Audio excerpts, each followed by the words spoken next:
खबर के प्रायोजक हैं बजरंग संकीर्तन मंडल। जी हाँ दोस्तों, बहनों और भाइयों, देवियों, सज्जनों, जो आप खबर देख और सुन रहे हैं न्यूज़ 9 लॉन्चर पर, इस खबर के स्पॉन्सर वाई हैं श्री बजरंग संकीर्तन मंडल। हमारे इस संकीर्तन मंडल के जो मुख्य कलाकार व गायक हैं संजय तिवारी उर्फ संजू महाराज का कहना है कि आपके घर में अगर किसी भी प्रकार का शुभ कार्य हो रहा हो, जिसमें रामायण, रामचरितमानस, रामधुन, भजन, माता की चौकी व गीत संगीत के साथ लोकगीत पार्टी का अगर आयोजन कराना हो तो तुरंत संजू महाराज से संपर्क कर सकते हैं। बजरंग संकीर्तन मंडल, बड़े महादेव के पास, अमानगंज। तुरंत संपर्क करें 99 93 22 33 48। जी हाँ दोस्तों, देवियों, सज्जनों, यह नंबर संजू महाराज यानी मुख्य गायक कलाकार बजरंग संकीर्तन का है। आप देख और सुन रहे हैं न्यूज़ 9 लॉन्चर पर। यह खबर, इस खबर के प्रायोजक थे यानी स्पॉन्सर बाय बजरंग संकीर्तन मंडल। जी हाँ दोस्तों, बजरंग संकीर्तन मंडल।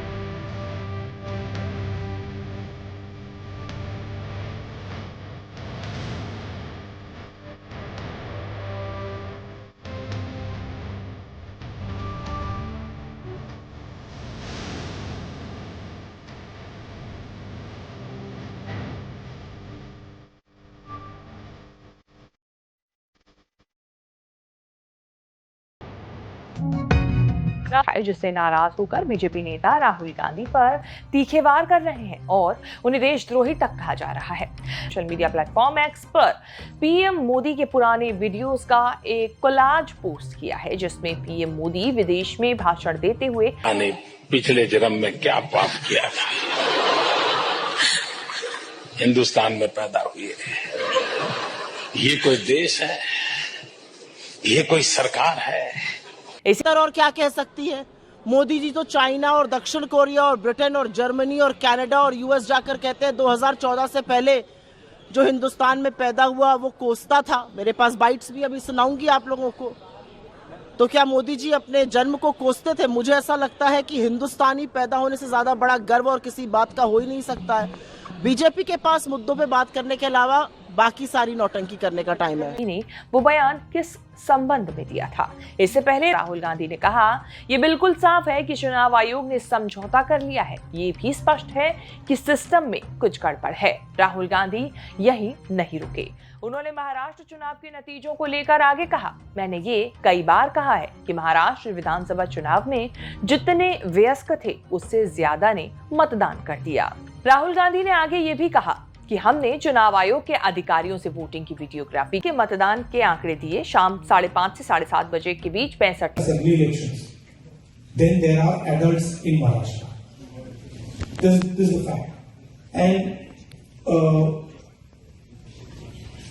the election commission gave us a figure, voting figure for 5:30 in the evening. And between 5:30 in the evening and 7:30 in the evening, when the polls were supposed to have closed, 65 lakh voters voted. Now, that is physically impossible to happen, right? Because for a voter to vote, it takes approximately 3 minutes. And if you do the math, it would mean that there were lines of voters till 2 o'clock at night voting all night, and this didn't happen. So we asked them that, look, evening, you have videography taking place. If we ask, they not only refused to give us the videography, they changed the law so that now you're not allowed to ask for the videography. So it's very clear to us that the election commission is compromised. It's very clear that there is something very wrong with the system. We've said it. We've said it publicly. I've said it multiple. America में जाके election commission को compromised बताते हैं। वो कहते हैं कि महाराष्ट्र के चुनाव में जिस प्रकार का मतदान हुआ वो एक तरह से फर्जीवाड़ा था महाराष्ट्र में भारतीय जनता पार्टी को और उनके अलाइज को जीतना नहीं था और कहीं ना कहीं इलेक्शन कमीशन ने हमारे साथ समझौता किया। मैं राहुल जी से पूछना चाहता हूं, राहुल जी, झारखंड भी तो उसी समय चुनाव हुआ था, क्या आपने इलेक्शन कमीशन के साथ झारखंड में समझौता किया था? आप एक बार सोरेन जी से पूछिए, क्या उन्होंने समझौता किया था इलेक्शन कमीशन से? प्रियंका वाड्रा उसी चुनाव में जो बाई इलेक्शन हुए थे, उसी समय उसी कालखंड में जो बाई इलेक्शन हुए थे, उस बाई इलेक्शन में वो जीत के सदन में आई पैलेस्टाइन का बैग टांग करके।